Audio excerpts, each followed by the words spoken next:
Hola, bendiciones del Altísimo. Hoy, como todos los miércoles, estamos ofreciendo esta entrega del estudio de la palabra de Dios para que podamos conocer su corazón, para que podamos conocer su camino, para que podamos seguir sus pisadas. Soy el pastor Giovanni Ospina. Estamos transmitiendo desde la ciudad de Cali, Colombia, para todas las naciones. Somos la Iglesia Confraternidad Cristiana Filadelfia. Hoy vamos a dar continuidad a esta serie que hemos venido desarrollando ya hace algún tiempo y que hoy nos acompaña la entrega número 9 de Reino y Sacerdocio Bendecido. Pidamos la dirección de nuestro Dios y Padre Celestial. Señor, tú eres nuestro Maestro y nuestro Pastor. Pedimos, Señor, a ti, en súplica, en ruego, tu misericordia y tu favor sobre nosotros. Más que aclarar nuestra mente, Señor, se trata de disponer nuestro corazón, porque no es una información intelectual meramente la que queremos recibir, no es algo que llene nuestra cabeza simplemente, sino que pueda darnos la plenitud de la llenura de tu Espíritu en nuestro ser, en nuestro corazón. Por eso te pedimos, danos tu sabiduría y tu inteligencia, para conocerte, para comprenderte, para caminar en tu voluntad, para que podamos aceptar esta senda antigua, esta senda angosta, estrecha, que es el camino que tú has puesto de salvación, que son pocos los que lo hallan y mucho más pocos aquellos que después de hallarlo deciden transitarlo de tu mano. Gracias, Señor, por tu bondad y por tu misericordia, porque nos has concedido, como una manada pequeña, recibir la entrada amplia y espaciosa, Señor, a tu reino a través de la puerta estrecha de tu palabra. Tú eres nuestro camino, nuestra verdad y nuestra vida. Instrúyenos, enséñanos, háblanos tú hoy y siempre. Y danos también, como siempre lo pedimos, el poder de tu Espíritu para caminar en estas verdades en el nombre de Jesús. Amén y amén. Retomamos lectura en esta serie desde el pasaje que encontramos en el libro de Números. Le pido por favor acompáñenme allí, Números capítulo 18. Ya hemos venido hablando un poquito sobre esta porción, pero hoy vamos a resumir un poco la lectura que hicimos ya en otras entregas de esta porción. Y voy a hacer unos saltos de lo que dice la palabra de Dios en esta porción.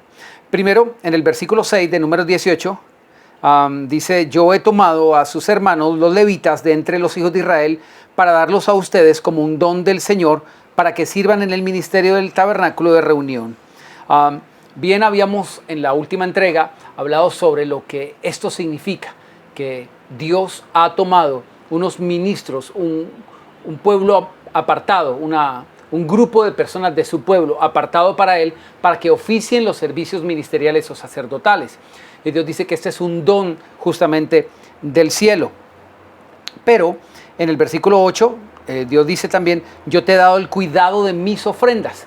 Esto es algo que profundizaremos yo creo que ya en la siguiente entrega, para hablar de cuál es el cuidado especial que Dios le ha dado, como dice allí a continuación, a perpetuidad, a este sacerdocio que Dios ha escogido, y porque es necesario comprender que eso, como lo dice el versículo siguiente, el versículo 8, que es un estatuto perpetuo. En el versículo 9 particularmente, lo que nos compete en la enseñanza de hoy, el versículo 9 lo leo, dice: esto será tuyo de la ofrenda de las cosas santas, reservadas del fuego, todas las ofrendas que se me han de presentar, todo presente suyo, toda expiación por su pecado y toda expiación por su culpa será cosa muy santa para ti y para sus hijos. El término que Dios emplea de lo que el pueblo presenta ante el Señor como ofrendas es el término muy santo o santo. Todo lo que el pueblo presenta es santo. Recuerde que la palabra santo, de la palabra kadosh, significa apartado o separado para Dios.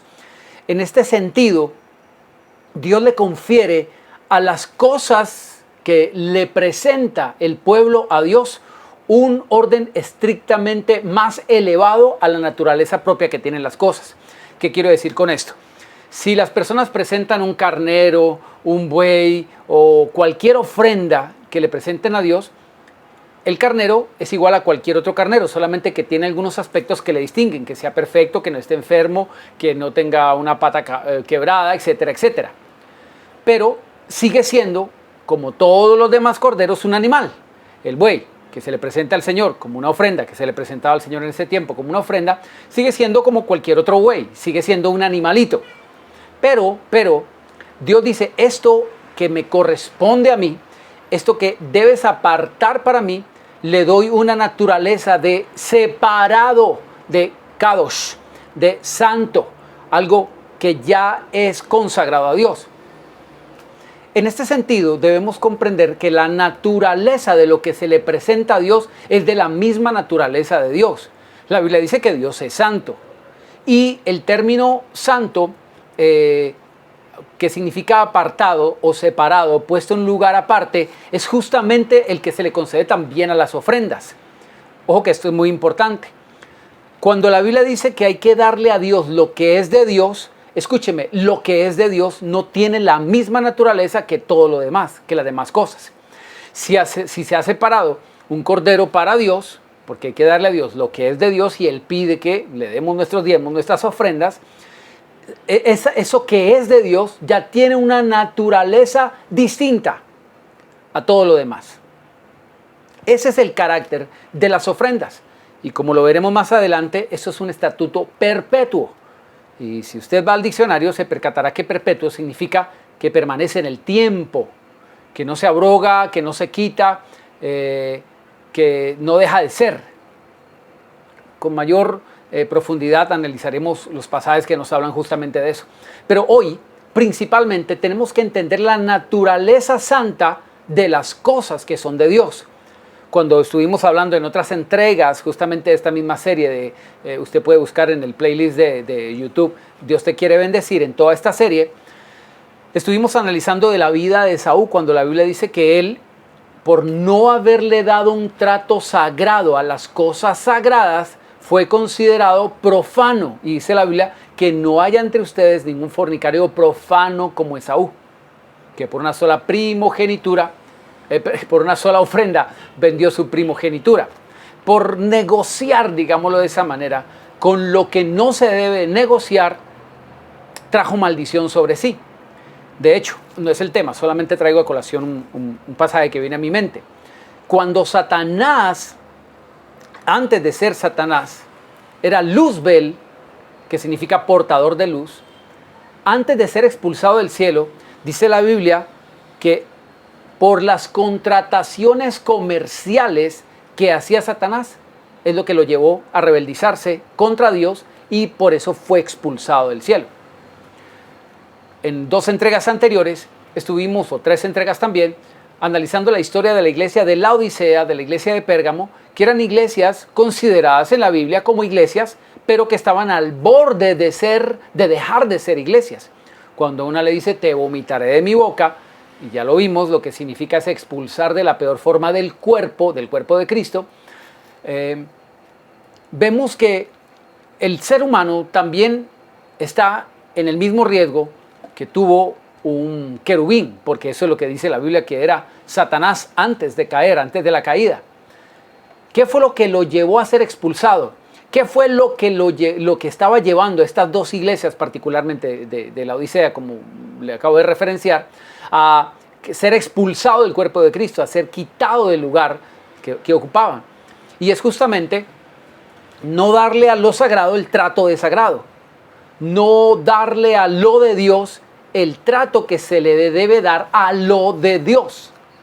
Una cosa es entender que uno tiene que ser buen administrador y dar el mejor cuidado a todas las cosas que Dios nos da. Eso es correcto. Sin embargo, de las cosas que Dios nos da, hay cosas que son de Dios. Escúcheme, darle a Dios lo que es de Dios significa darle de lo que Dios nos ha concedido en retribución lo que le corresponde a Él. Pero de todo lo que Dios nos da, hay una parte que puedo conservar y hay otra parte que es de Dios a la que le debo dar un trato sagrado, un trato santo. Por eso ese es el término que utiliza de manera reiterativa en el pasaje de Números capítulo 18. En el versículo, vuelvo a hacer un salto, y ahora desde el versículo, voy a leerlo desde el versículo 20, donde dice: el Señor dijo a Aarón, de la tierra de ellos no tendrás heredad, ni entre ellos tendrás parte. Yo soy tu parte y yo soy tu heredad en medio de los hijos de Israel. Yo he dado a los hijos de Leví todos los diezmos en Israel como heredad por su ministerio, cuando ellos sirven en el ministerio del tabernáculo de reunión. Por cuanto ellos sirven en el ministerio del tabernáculo de reunión. Versículo 22. Los hijos de Israel no se acercarán al tabernáculo de reunión para que no carguen con ningún pecado por el cual mueran. Pero los levitas harán el servicio del tabernáculo de reunión y ellos cargarán con su iniquidad. Vuelve a insistir: estatuto perpetuo para sus descendientes. Esto es una frase que se repite casi por cerca de 3 veces en esta sola porción bíblica. No poseerán heredad entre los hijos de Israel. Ahora, de lo sagrado, de las cosas santas que Dios aparta, que Dios dice que se debe apartar, o la naturaleza de las cosas de Dios que se deben apartar, que es el sustento de los sacerdotes, Dios le dice particularmente a los levitas: ustedes no van a tener heredad. Recuerde que la tierra prometida fue repartida entre las 11 tribus, porque había una tribu que no tuvo una posesión de tierra de manera particular. Dios dio la distribución de toda la tierra prometida solamente a 11 tribus. A una tribu le correspondió una porción de tierra, a otra, y así. Solamente había una que no tenía posesión de una tierra, y era justamente la tribu de Leví. Y el versículo 20 lo dice: de la tierra de ellos no tendrás heredad, ni entre ellos tendrás parte. Yo soy tu parte y tu heredad. Cuando Dios le dice: yo soy tu parte, yo soy tu heredad, también al mismo tiempo le está diciendo el verso 21: yo he dado a los hijos de Leví todos los diezmos en Israel como heredad por su ministerio. Pareciera que fuera un juego de palabras allí que no tienen muchísima trascendencia, pero realmente tienen un valor y un significado muy preponderante. Dios dice: yo les he dado los diezmos a los levitas como heredad, pero al mismo tiempo les acaba de decir: yo soy su heredad. ¿Al fin qué, Señor? Su heredad son los diezmos y las ofrendas, ¿o eres tú? ¿Qué era la heredad? Una porción de tierra. ¿Qué significaba tener una porción de tierra? Un lugar donde habitar, un lugar donde cultivar y, por supuesto, un lugar de donde se retribuye su sustento, donde obtienen su alimento, su sustento. Pero entonces los levitas no tenían eso, no tenían un lugar como todos los demás de donde recibir un sustento. Dios les está diciendo: su sustento, su lugar de morada va a ser mi propia gloria, yo mismo. Y luego dice: les he dado los diezmos. Él está diciendo: lo mío, que es de mí, no es una sencillamente un pleonasmo, no estoy simplemente dando rondas de palabras. Esto necesita cobrar el sentido que lo tiene. Dios está diciendo: no lo que yo tengo es heredad, yo soy su heredad. No lo que yo tengo es mi heredad, sino yo soy su heredad. Dios dice: el pueblo tiene que traer los diezmos, el pueblo tiene que traer las ofrendas. Eso es mío, dice Dios, mío. Mis diezmos, mis ofrendas son cosas sagradas. Por eso le da el carácter de sagrado, de algo santo, las cosas santas, ya lo vimos. Entonces Dios dice: esto sagrado se lo doy a los levitas, a los sacerdotes, para que sea su sustento. Pero les aclaro, no es esto que yo les doy, lo que yo tengo, su heredad, sino quién soy yo. Yo soy su heredad, yo soy su sustento. Yo soy de quien viven y de quien dependen. Y de la manera como Dios estableció la dependencia del hombre de Dios en Dios es a través de lo sagrado. De lo sagrado. Lo que Dios ha reservado para su pueblo, para sus sacerdotes, es algo sagrado. Dios dice, ustedes van a tener su sustento de algo sagrado. El pueblo de Dios debe entender la naturaleza de lo sagrado, no solamente los sacerdotes. En Malaquías, ahorita veremos que el pueblo incurrió en un pecado, porque no consideraron ni los sacerdotes, ni el pueblo que lo de Dios era sagrado. Lo olvidaron. Y eso era un pecado que trajo maldición. La consecuencia del pecado es la maldición. Desde luego, la muerte, dice la Biblia. Hagamos un salto en el versículo...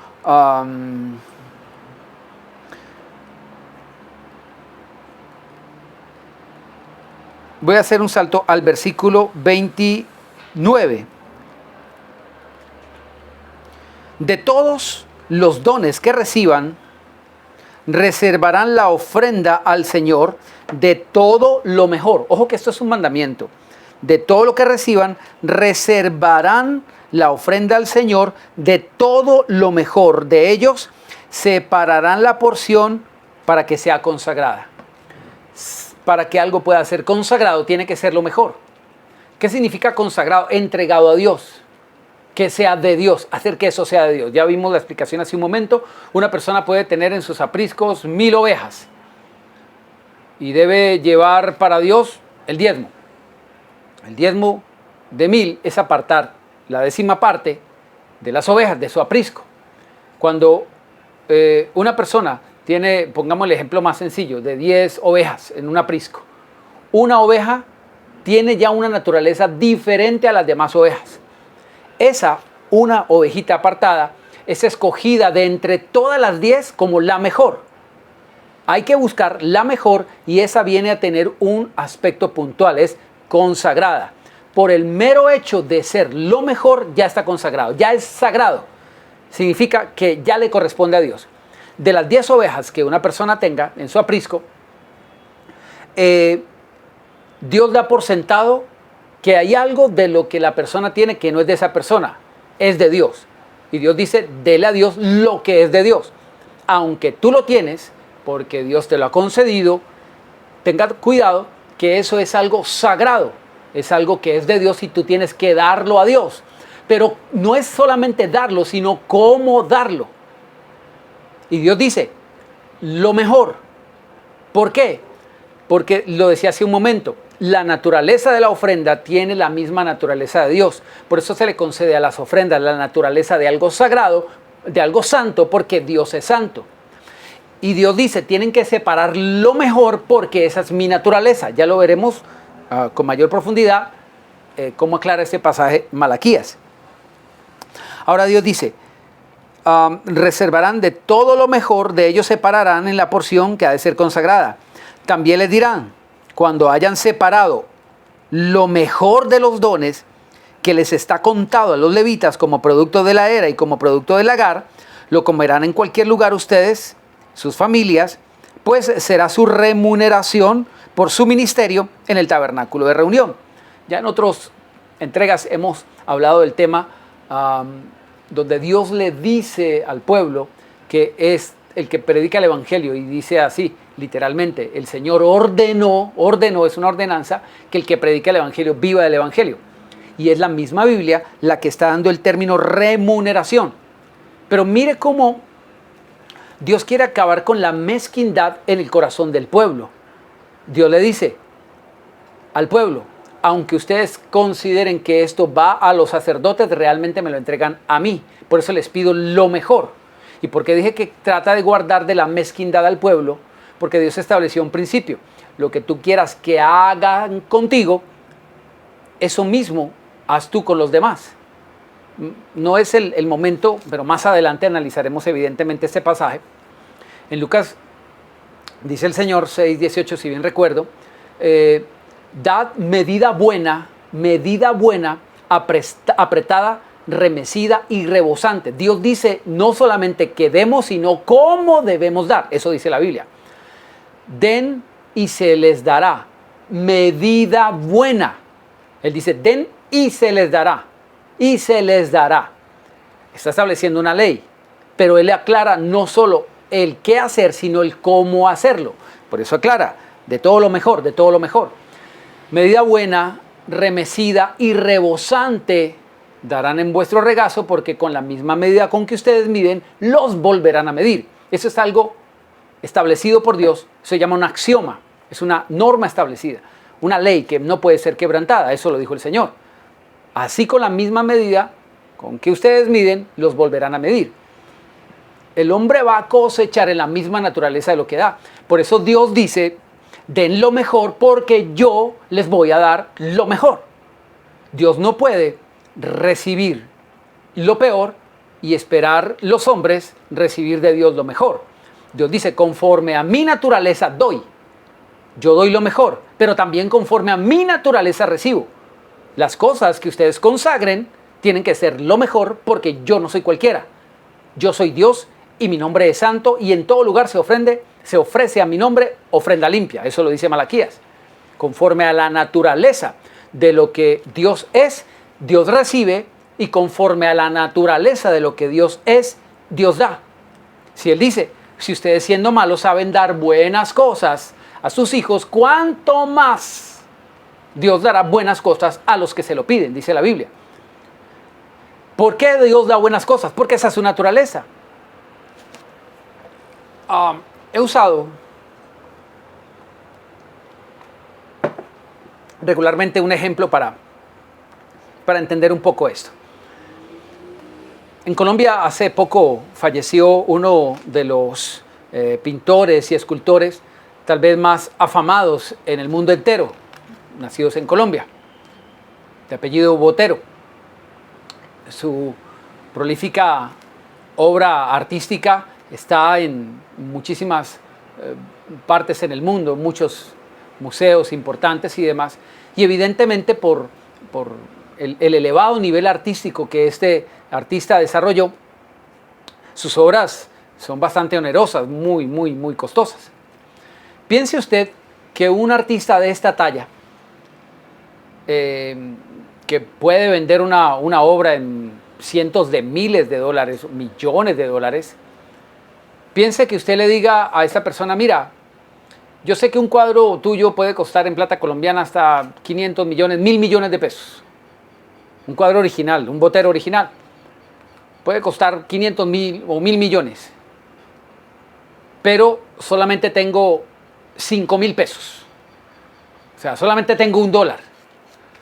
Pínteme un monacho, una cosa ahí medio, lo que le alcance con $1. ¿Usted cree que ese artista tomará una brocha, un pincel, una acuarela, un lienzo, que le vale mucho más que $1, y su talento que se ha cotizado es mucho más que eso, simplemente dirá, bueno, lo que me alcanza es esto, y le hará cualquier boceto raro por allí? Hasta los bocetos de pintores famosos cuestan muchísimos millones de dólares. ¿Cómo pensar que él va a rebajar su dignidad, su estampa, su altura, su grandeza artística para decir, bueno, conforme a lo que me estás dando, yo voy a hacer cualquier cosa medio mal hecha, porque eso es lo que tú me estás pagando? Él no va a rebajar su dignidad. Así también Dios es. Dios no rebaja su gloria. Por eso en Malaquías se presenta un cuadro donde Dios dice que va a reprender al pueblo con maldición por causa de no haber entendido su propia naturaleza y la naturaleza de las ofrendas. Decía hace un momento que Dios recibe conforme a su naturaleza y da conforme a su naturaleza. Lo que Dios pide que nosotros presentemos debe estar acorde con su naturaleza, porque todo lo que Dios da está en conformidad con su naturaleza. Dios da lo mejor.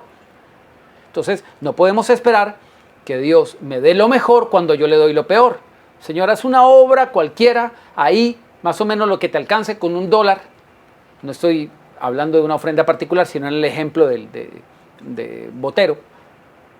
Esperamos que Dios nos dé lo mejor, pero le estamos dando lo peor. No le estamos dando a Dios lo que es de Dios, y tampoco le estamos dando a lo que es de Dios la naturaleza de lo que es de Dios. Es decir, no solamente Dios pide que demos lo que es de Dios, sino cómo lo damos. Hay que tomar lo mejor. En otro momento analizaremos la diferencia de la ofrenda de Caín y la de Abel, porque los dos presentaron ofrenda, pero la Biblia dice que Dios no miró con agrado la ofrenda de Caín. Hay ofrendas que Dios mira con agrado y hay ofrendas que Dios no mira con agrado. Porque no se trata de dar por dar, sino darle a Dios lo que es de Dios conforme a la naturaleza de Dios. Si Dios es santo, Él pide que lo que se presente sea también santo. Y Dios nos hace saber cómo se santifica. Lo mejor. Lo mejor. Versículo 32, perdón. No cargarán con ningún pecado cuando presenten lo mejor. Esto es claro. Dios dice y aclara. No van a tener pecado si presentan lo mejor. Entre líneas está evidentemente claro, Dios está diciendo, cada vez que presenten lo peor, considere que están pecando. Están ofrendando, sí, pero están haciéndolo mal. No es hacer lo que debemos hacer, sino hacer lo que debemos hacer, como debemos hacerlo. Dios dice, no me presenten una ofrenda que yo no puedo recibir, están pecando. Vamos a Malaquías, ahora sí. Capítulo 1. Malaquías capítulo 1. Y voy a leer después del versículo 6. Malaquías capítulo 1, versículo 6. El hijo honra al padre y el siervo a su señor.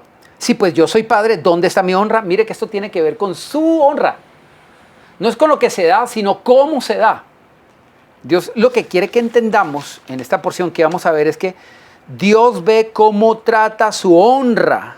Dios, entiende esto, Dios ve cómo trata su honra de la manera como tú tratas lo que le presentas.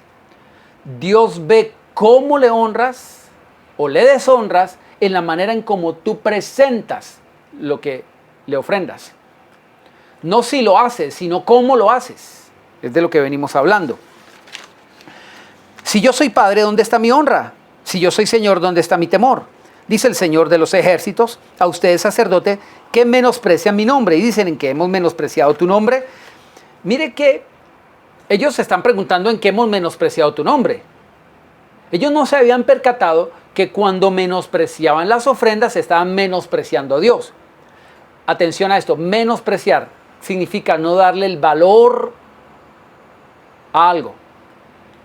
Ellos no le estaban dando el valor que tenía la ofrenda, el valor correspondiente, y estaban trayendo lo peor. Ya vamos a leer eso. Y Dios está diciendo, ustedes están considerando lo mío como lo peor, porque a mí me están considerando como lo peor y yo no soy eso. Por eso dice, han menospreciado mi nombre. Él no dijo, han menospreciado mis ofrendas.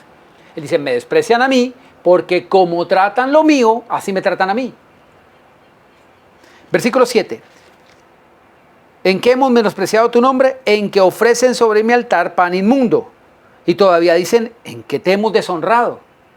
Ellos estaban ofreciendo, sí. Ellos estaban presentando ofrenda, sí. Pero Dios dice, ustedes, ¿por qué todavía tienen el descaro de preguntar en qué te hemos deshonrado?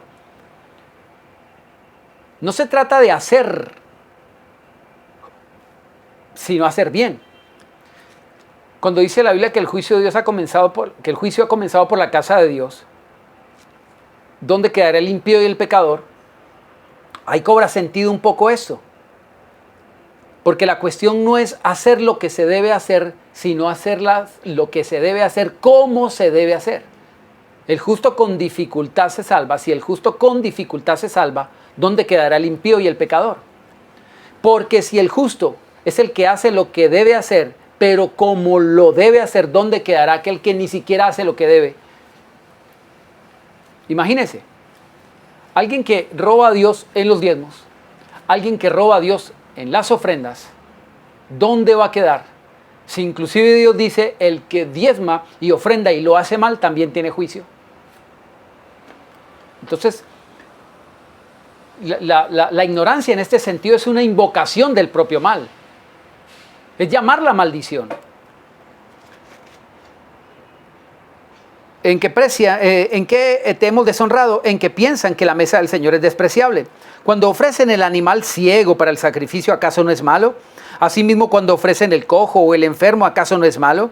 Preséntalo pues a tu príncipe, ¿acaso le será grato o te acogerá benévolo? Eso es lo que está diciendo Dios. Tú quieres bendición, Pero si tú le presentas eso a un príncipe tuyo allá de la tierra, ¿tú crees que te va a coger benévolo? ¿Tú quieres que yo te bendiga? ¿Tú quieres que yo te prospere? ¿Tú quieres que yo guarde tu camino, que sea tu entrada, tu retaguardia, tu bendición, que bendiga tu entrar, que bendiga tu salir, que bendiga tu casa, que bendiga tu arteza de amasar, etcétera, etcétera, toda la cena?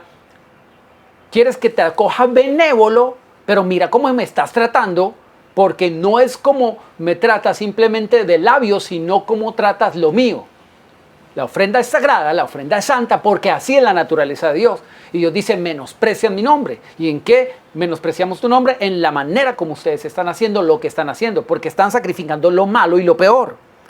Cuando Dios decía en Números, no cargarás con ningún pecado cuando aprendas a presentar a Dios lo mejor. Lo mejor. Versículo 9. Ahora oren por el favor de Dios para que tenga piedad de nosotros. Pero ¿cómo pueden agradarle si hacen estas cosas? Aquí está diciendo, la cuestión no es cambiar la oración, la cuestión es cambiar la oración y el acto. La cuestión no es orar por el favor, Señor, perdóname y dame tu favor. No, ¿cómo pueden agradarle si hacen esto? Es decir, a la oración de arrepentimiento por haber hecho lo peor, les sucede o les sigue también el acto de empezar a hacer lo correcto. No es solamente orar por el favor de Dios. Señor, dame tu favor. Tú entiendes que nunca me alcanza porque siempre me alcanza para todo lo mío, pero nunca para ti porque siempre me justifico. Nunca te va a alcanzar. Porque el que es infiel en lo muy poco, sobre lo más será infiel. Hay, como lo decía un predicador en algún momento, el que es mezquino, el que es infiel, el que es miserable, lo es en lo poco y en lo mucho, solamente que cuando tiene mucho es un miserable con dinero. Porque sí, es así. La fidelidad no tiene que ver con lo que se tiene o lo que no se tiene, sino lo que se hace con lo que llega a nuestras manos. Pablo decía, sé vivir abundantemente y sé tener escasez. Sé vivir escasamente y sé tener abundancia. La cuestión no es tener o no tener, sino saber vivir. Y escúcheme, saber vivir no tiene que ver simplemente con principios de buena administración de los recursos, así como cuando las 7 vacas gordas hablaban de abundancia y José, guiado por el Espíritu de Dios, tomó una buena administración y guardar para los tiempos de escasez que vendrían. Mire, tiene que ver mucho más que eso. Sé vivir en escasez y sé vivir en abundancia, tiene que ver con el trato que le doy a las cosas de Dios en los momentos de escasez. Porque el Señor dice, el que es infiel en lo muy poco, ¿por qué Dios habla de fidelidad en las tenencias? En lo que tenemos, en las posesiones materiales. Señor, ¿qué tiene que ver lo espiritual con lo material? No mezcles una cosa con la otra. Señor, ¿cómo se te ocurre hablar de fidelidad, Señor, si tú no miras lo que tiene uno en el bolsillo? Señor, ¿cómo se te ocurre meterte en esos asuntos de mi espiritualidad? Juzgando cómo yo trato el dinero o lo que hago con mi plata. ¡Ey, no has entendido! Mucho de lo que tú tienes en tu bolsillo es sagrado y lo estás reteniendo y eso está clamando. Eso se llama anatema. Cuando estás tomando algo que no es santo, que no te corresponde tener, digámoslo así, hay una voz que clama delante de Dios, que invoca una maldición sobre tu vida. Mi deber es decírselo. Mi deber es decírselo. Si robar a un hombre es pecado, la Biblia dice no robarás. Si robar a un hombre está mal y la ley persigue a una persona que lo hace, ¿tú crees que saldrás impune robando a Dios cuando es Dios el que utiliza ese término? Justifícate de 1000 maneras. Muchos hombres, cuando están delante del alguacil, como para utilizar el término bíblico, dirán, yo robé porque tengo hambre. ¿Cómo te justificarás tú delante de Dios? La Biblia dice que el hombre es despreciado aunque robe por hambre. Eso dice la Biblia en Proverbios. No es menospreciado el hombre aunque solo robe por necesidad. Eso dice la Escritura. No recuerdo la cita en este momento, se la voy a quedar debiendo. Lo voy a colocar ahí en los comentarios, en la parte de abajo de este video para que revise la cita.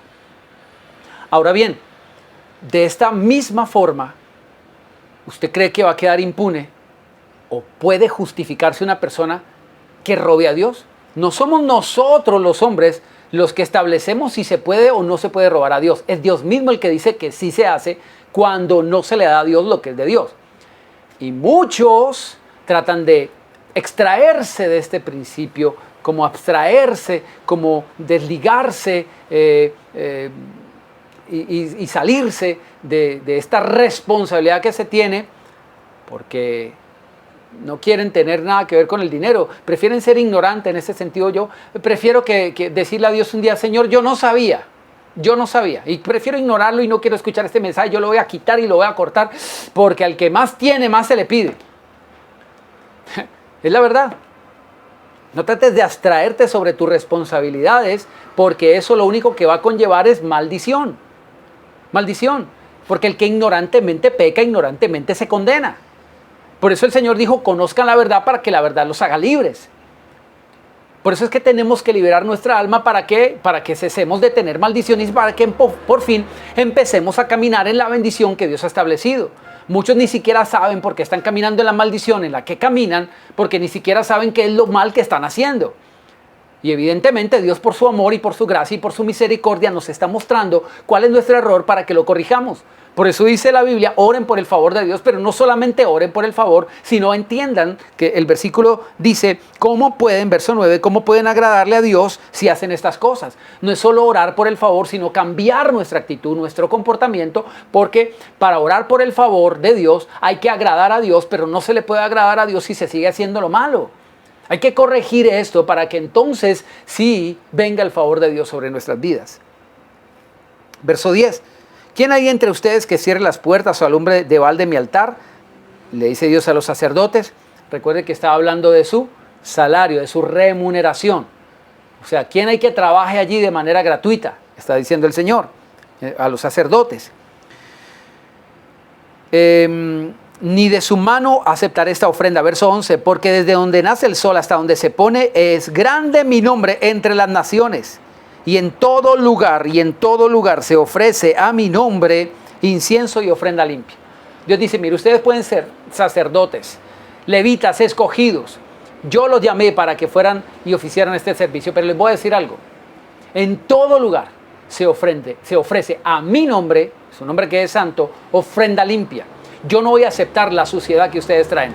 Mi nombre se respeta, mi dignidad se respeta, mi honra se respeta, porque yo soy Dios. En el versículo 6 lo acaba de decir: han menospreciado mi nombre. No han menospreciado mis ofrendas, han menospreciado mi nombre. Porque todo lo que es mío tiene mi naturaleza. Y usted desprecia algo que es mío, me está despreciando a mí.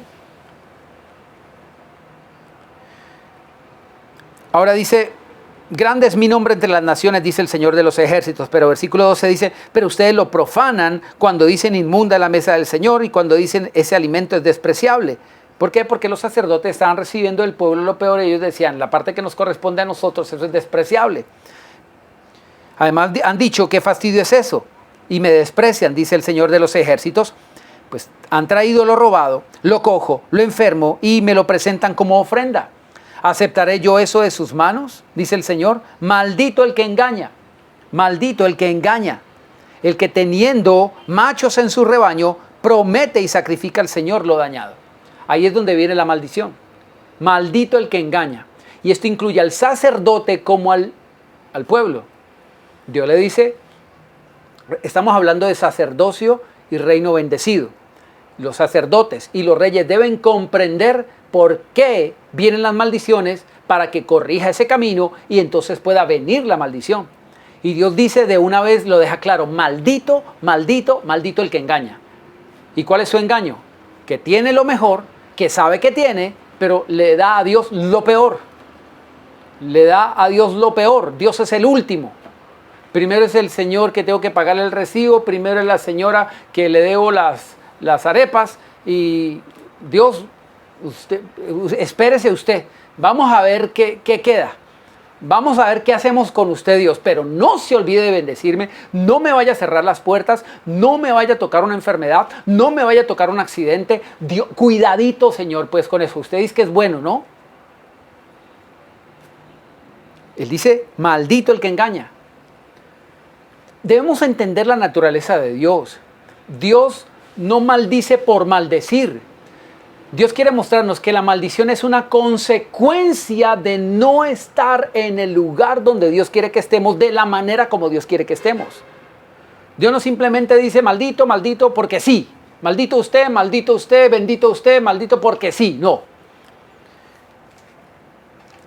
El que habita al abrigo del Altísimo morará bajo la sombra del Omnipotente, dice el Salmo. Entienda esto. Si usted está haciendo alguna actividad, necesito que usted mire la pantalla por un momento. Solamente le va a tomar unos segundos. Mire la pantalla. Cuando la Biblia dice el que habita bajo el abrigo del Altísimo morará bajo su sombra, piense que el abrigo del Altísimo está representando como un ave.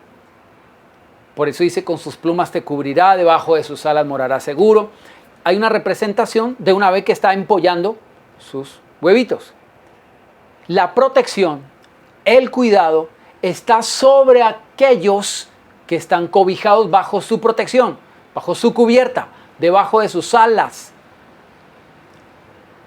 Cuando dice la Biblia que el que habita bajo el abrigo del Altísimo morará bajo su sombra habla justamente de la protección, del cuidado, de la bendición, de todo lo que Él puede dar, de todo su bien, porque estamos en Él. Maldito literalmente significa el que está fuera de Él. Hay un lugar donde la misericordia de Dios no lo puede alcanzar, donde la gracia de Dios no lo puede alcanzar, donde el bien de Dios no lo puede alcanzar. Sencillamente eso es la maldición. La maldición. Hay un lugar donde no puedes estar a cubierta, no puedes estar protegido. Por eso no es que Dios te maldijo porque sí, sino porque tú te saliste del lugar donde está la bendición de Dios. Y Dios dice maldito el que se engaña, el que cree que engaña. Porque a Dios nadie lo puede engañar. Se engañará a sí mismo y se justificará a sí mismo, con mil argumentaciones, pero al diablo no lo puedes engañar. El diablo tiene derecho a alegar y dirá, en algún momento, tiene todo el derecho para que le visite la maldición, y Dios no puede decir que no. Yo sería injusto si no deja que el diablo te castigue. Es una forma de decir, o mejor, que la maldición te visite. Porque Dios no puede ser injusto. Si has hecho el que siembra para la carne, de la carne segará corrupción y muerte. Si Dios impide que te llegue el castigo por tu mal obrar, Dios sería injusto. Porque Dios es justo, es que te dice cómo tienes que actuar para que te venga el bien. Actúa de manera correcta para que entonces venga lo correcto. Por eso dice, ¿cómo pueden agradarle si hacen esto? ¿Cómo piden el favor de Dios si están haciendo esto?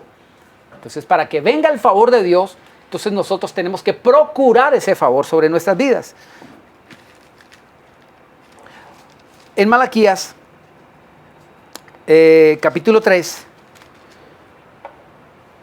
en el versículo 6 dice, porque yo el Señor no cambio, ojo, no cambio, su naturaleza no cambia, y la naturaleza de lo que le pertenece tampoco cambia. Por eso decía, le he dado el cuidado de las ofrendas a perpetuidad, de manera perpetua.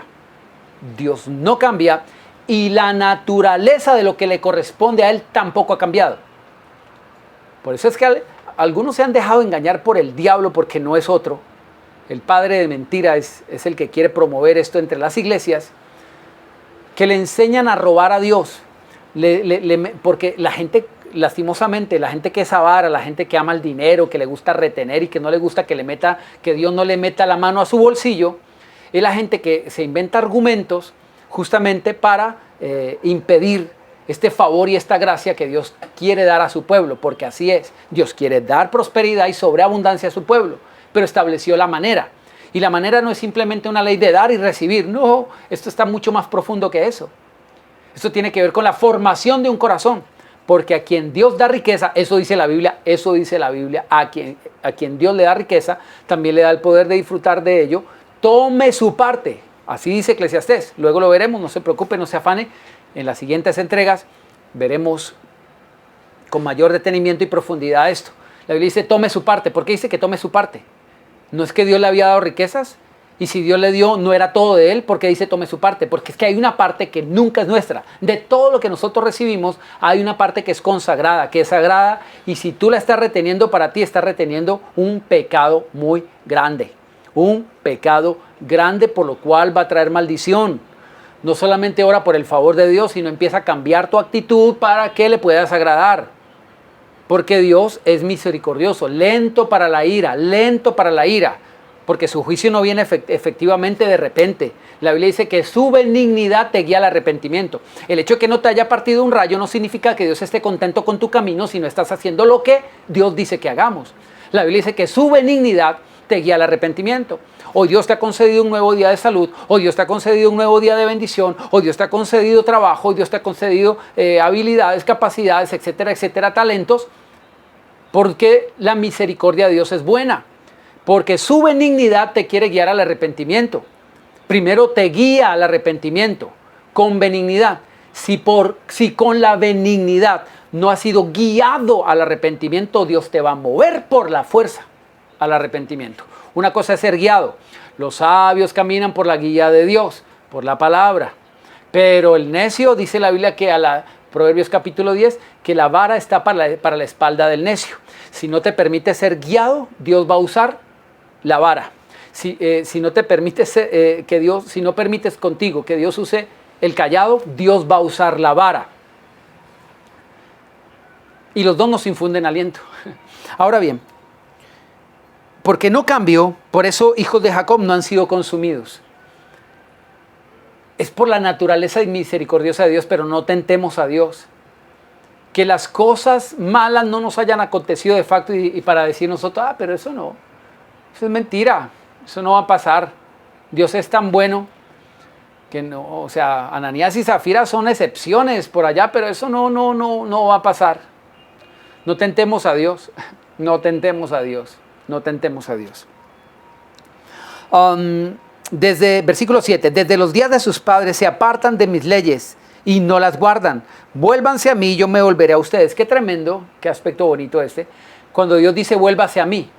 Dice, se apartan de mis leyes, y cuando Dios dice para que se vuelvan a mí, está diciendo vuélvanse a mis leyes. Mis leyes. Cuando empecemos a hablar de un sacerdocio superior, el que Dios nos ha permitido experimentar hoy por hoy, veremos que la ley de Cristo es una ley superior que nos lleva a volvernos a Dios. Ahora bien, pero ustedes dicen, ¿en qué hemos de volvernos? Se habían separado de las leyes, de lo que Dios ordenaba, y por eso ellos estaban preguntándole al Señor, ¿en qué nos hemos de volver? Y Dios les dice claramente, ¿robará el hombre a Dios? Ustedes me han robado. Y aún preguntan, ¿en qué te hemos robado? En vuestros diezmos y en sus ofrendas. Malditos son con toda maldición. Lo mismo que decía en Malaquías capítulo 1, y en Números capítulo 18, no cargarán con ningún pecado cuando aprendan a presentar a Dios lo mejor. Maldito el que engaña, el que teniendo lo mejor, no separa lo mejor, sino que lo deja para sí, o peor aún, roba a Dios. Dice, son malditos con toda maldición, porque toda la nación me ha robado. Traigan todos los diezmos, y ojo con esto es muy importante. Yo sé que la mayoría conocen este pasaje, pero mire lo que dice Dios, traigan todos los diezmos al alfolí y haya alimento en mi casa. Pruébenme ahora en esto, dice el Señor de los ejércitos, a ver si no abro las ventanas de los cielos y derramo sobre ustedes bendición hasta que sobre y abunde. Qué tremendo. Aquí tenemos que analizar algo muy, muy importante. Mire que el Señor no dice que el pueblo será maldito porque no hay alimento en su casa. Atentos. Dios no dice allí, malditos con toda maldición porque no hay alimento en mi casa. Dios dice, son malditos con toda maldición porque me han robado. Por cuanto le han robado, no hay alimento en su casa. Pero Dios no dice que la maldición viene porque no hay alimento en su casa, sino porque me han robado. ¿Qué significa esto? ¿Qué es el alimento en la casa de Dios? Es el sustento, como lo decía ahí, es la retribución de los levitas. Pero Dios dice, no hay maldición porque ustedes no le estén dando el salario a los levitas. porque no le estén dando lo que yo les dije que dieran a la casa de Dios, en los honorarios de los levitas. Dios está diciendo, sí, ustedes no están trayendo, no hay alimento en la casa para los levitas, no hay, pero yo no les digo que son malditos por eso, por no traer el alimento en la casa de los levitas, sino por causa de que ustedes me han robado. Es diferente. La maldición nos hace entender lo primero que habíamos analizado de de Números 18. Dios dice, los levitas les doy como herencia los diezmos. Pero luego decía, a los levitas yo soy su heredad. Yo soy su heredad. Aquí es donde cobra sentido este pasaje. Dios dice, el pueblo no es maldito porque no hay alimento en mi casa, sino porque me roba a mí. Dios está diciendo, en pocas palabras, como el dinero con el cual, o las ofrendas con las cuales encuentran su sustento los levitas son mías, es mis diezmos, son mis ofrendas, son lo que yo les pido que sea consagrado, lo santo, por eso les viene la maldición. Esto, permítame, voy a leer puntualmente lo que Dios me permitió escribir aquí para aclararlo un poco. El Señor no dice que el pueblo será maldito porque no hay alimento en su casa, sino porque el pueblo ha robado a su Dios. Estableciendo así que la maldición no viene como resultado de haber retenido el salario del sacerdote, sino de haber robado lo que es de Dios, lo que es lo sagrado. Aunque eso sagrado era de los levitas, Dios se apersona de este asunto y dice que lo de los levitas, realmente lo de los levitas es de Él, porque la heredad de los levitas es Él mismo. Nunca, nunca, nunca mires los diezmos y las ofrendas como un dinero de uso corriente por hombres corrientes que tienen oficios corrientes y merecen un salario corriente. Tienes que considerar que la naturaleza de lo que la naturaleza de lo que es de Dios es algo sagrado, no es algo corriente, sencillamente porque es de Dios. Como tratas a lo que es de Dios, así tratas a Dios, y Dios quiere asegurarse de que lo entiendas. Lo que es de Dios no solamente es de Dios, sino que debemos aprender a tratar lo sagrado, lo que es de Dios. Así que no solamente dale a Dios lo que es de Dios, sino trátalo como tal. No solamente dale a Dios lo que es de Dios, sino trátalo como tal. Por eso es que en otra porción habíamos analizado que la Biblia dice que los que trabajan en predicar y en enseñar sean dignos de doble honor. Y ya hablamos un poquito sobre eso. Es una doble dignidad, una dignidad superior. El obrero es digno de su salario y cualquier persona que labora tiene dignamente su salario, pero el obrero dice que es digno de doble salario porque es digno de una labor, de una dignidad superior. El que es obrero tiene su salario, pero el que es obrero en las cosas sagradas tiene una dignidad superior. Por eso dice digno de doble honra, de doble honor, o la porción diría digno de doble honorario. Dios ve cómo tratamos lo sagrado, porque así Dios ve que le damos el trato a Él. Ya hemos hablado de esto en otras ocasiones, en Marcos capítulo 12.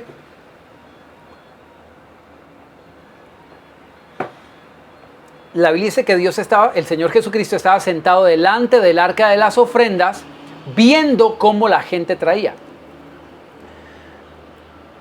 Ese es el lugar para muchos menos prudente para que el Señor esté.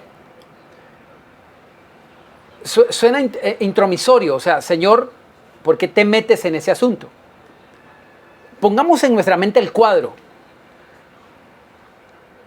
Usted habrá experimentado en el momento que usted va a honrar a Dios, en el alfolí, en el lugar donde se reciben las ofrendas, en la congregación. Imagínese que haya una persona allí mirando cómo dan. Oye, tú le dirás, disculpa, esto es algo privado, ¿verdad? No es de tu incumbencia. Pero encontramos al mismo Señor Jesucristo allí y aclara la Biblia no estaba sentado simplemente viendo el panorama, el paraíso o cómo estaba adornada la caja de las ofrendas. Dice la Biblia que él estaba sentado viendo cómo la gente daba. Señor, ¿acaso eso es de tu incumbencia? Obvio, claro, ya lo estamos viendo. Porque de la manera como nosotros honramos o deshonramos a Dios con lo que damos, el trato que nosotros le damos a lo que damos, es el trato que le estamos dando a Dios. Por eso Dios decía, son cosas santas, no desestimes esto, porque tienen por inmundo mi nombre, han menospreciado mi nombre, no las ofrendas. Sí han menospreciado las ofrendas, pero yo quiero aclararles, el panorama es esto. Ustedes desprecian las ofrendas y les digo, eso significa despreciar mi nombre. Como tratan lo mío, así me tratan a mí. No trate de desligarlo, no lo desligue. ¿Ok? Ahora bien, Dios le dijo a los levitas que Dios sería su porción y su heredad. El Salmo 142 habla justamente de cómo el pueblo de Dios, los sacerdotes particularmente, los levitas, tienen a Dios como su porción y su heredad. Salmo 142 dice en el versículo 5, clamé a ti, Señor, y dije, tú eres mi esperanza, mi porción en la tierra de los vivientes. Aquí tengo otras citas bíblicas, el Salmo 16:5, Salmo 73, 26, Salmo 119, 53 y Lamentaciones 3:24. Aquí habla, y esta cita la di en la anterior entrega, de que Dios es la porción de nuestra heredad, Dios es nuestra porción. Pero hay una diferencia muy abismal en la gente que deshonra a Dios. Acompáñeme por favor al Salmo 17. Salmo 17. Y aquí vamos a leer después del versículo 14.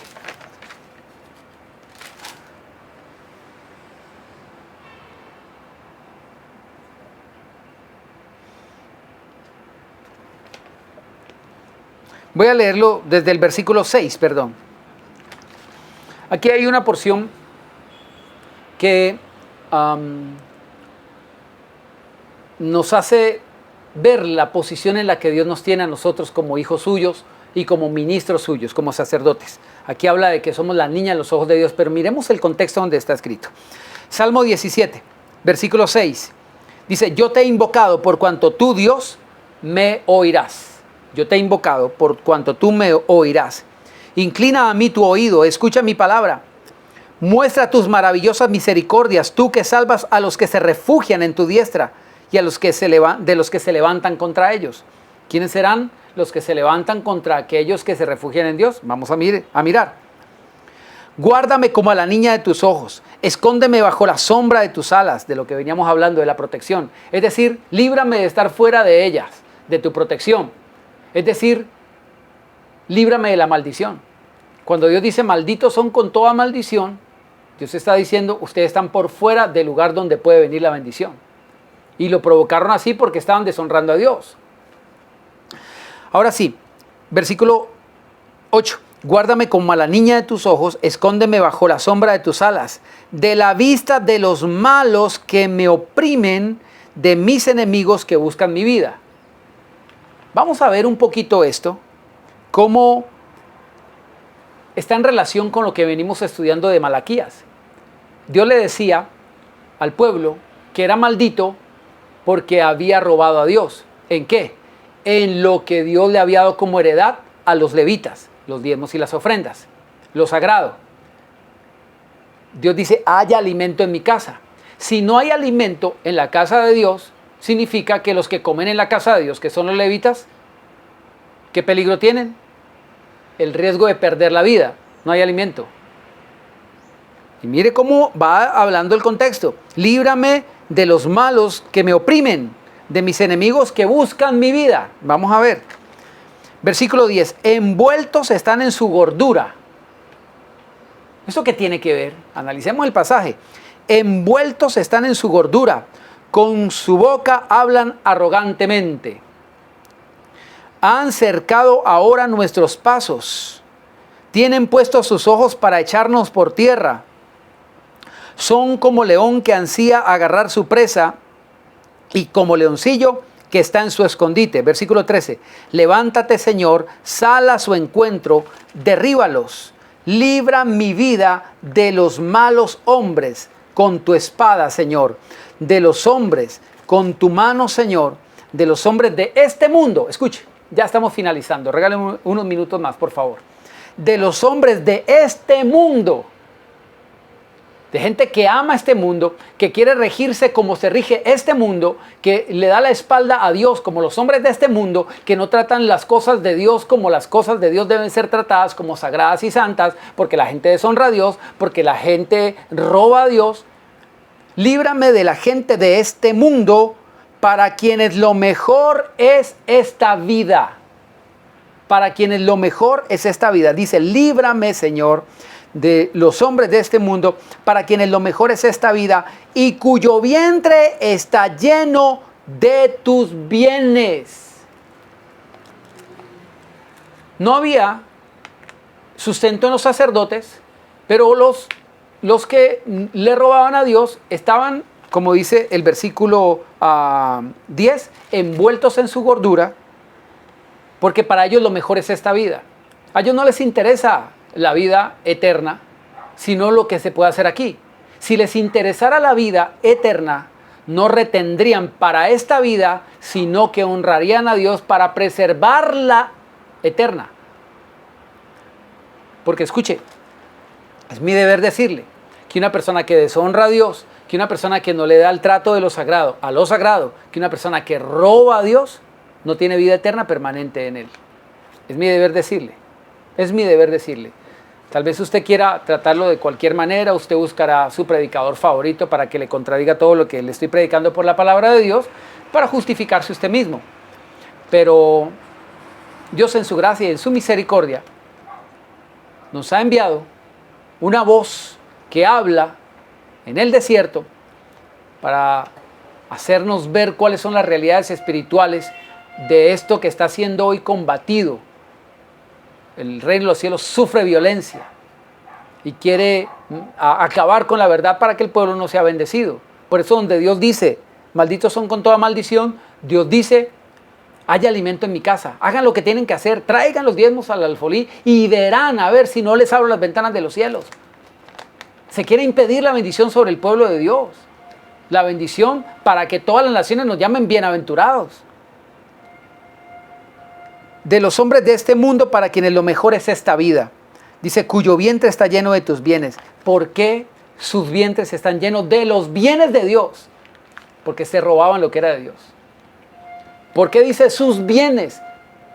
Porque Eclesiastés dice que a quien Dios le da, le permite tomar su parte, porque no todo es suyo. Pero hay gente que está tomando lo de Dios, y por eso invoca el juicio sobre ellos. Dice allí, su vientre está lleno de tus bienes. ¿Qué estás haciendo tú con lo que es de Dios? ¿Lo estás tratando como sagrado o te has llenado con lo de Dios? Sacian a sus hijos y aún les sobra para sus pequeños. Luego hablaremos de estas sobras. En cuanto a mí, versículo 15, veré tu rostro en justicia, estaré satisfecho cuando despierte a tu semejanza. Estaré satisfecho cuando despierte a tu semejanza.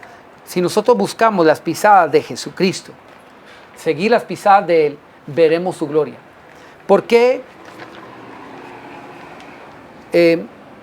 a los levitas Dios les decía el Señor, a los levitas les decía, yo soy su porción, yo soy su heredad, yo soy su porción? Pero a estos hombres dice que su porción está, hay una versión, la versión del 60 dice, su porción está en esta vida. Para esta versión que estoy leyendo, la versión 95, Reina Valera 95, dice, para quienes lo mejor es esta vida. Otra versión dice, su porción está en esta vida. La porción nuestra debe ser Dios, créame, porque todos hemos sido constituidos como sacerdotes. Pero no pensemos como los hombres de este mundo, para quienes lo mejor es lo que Dios da y no Dios. No nos llenemos de sus bienes, sino de la gloria de Dios. Escúchame, La bendición del Señor es la que enriquece. La maldición nos mantiene alejados de Él. Aquí había gente que estaba dándole a Dios, pero no como Dios decía que se lo diera. Por eso tenían maldición. Por eso no había riqueza. Por eso no había prosperidad. Porque daban a Dios lo malo. Lo malo. Estaban teniendo a Dios en el último lugar, en el peor lugar, y consideraban su propia vida como los mundanos en esta tierra como lo mejor. La Biblia dice en 1 Corintios 15 que si solamente para esta vida esperamos en Cristo, somos los más dignos de lástima. Hermano, lo mejor para nosotros en esta vida es Dios. Por eso dice la palabra, fuera de ti nada deseo en esta tierra. Fuera de ti nada deseo en esta tierra significa que todo lo que yo deseo en esta tierra es contigo, no fuera de ti. El que conmigo no recoge, el que conmigo no recoge, desperdicia. Conmigo. Dios tiene para que cosechemos en abundancia. Dios dice, pruébeme a ver si no abro las ventanas de los cielos. Dios mío, ¿qué parte de esto no entiendes? Que nunca te va a alcanzar porque nunca me das lo que debes darme y como debes darme. Y yo te digo, pruébame porque vas a seguir en un ciclo vicioso de maldición tras maldición. Y cuando tengas mucho más tampoco te va a alcanzar porque sencillamente eres un mezquino con plata, un infiel con plata, pero nunca te va a alcanzar. Pero yo te digo que abriré las ventanas de los cielos y te lo digo, pruébame, a ver si no abro las ventanas de los cielos y derramo sobre ti bendición hasta que sobreabunde. No porque presente lo que presente, sino como debes presentarlo, dándole honra a Dios y no llenes tu vientre de lo de Dios, de los bienes de Dios, que no sea tu porción como los mundanos solamente esta vida, sino que sea Dios. Dale a Dios lo que es de Dios y verás la gloria y el favor de Dios sobre tu vida y sobre los tuyos. Bendiciones.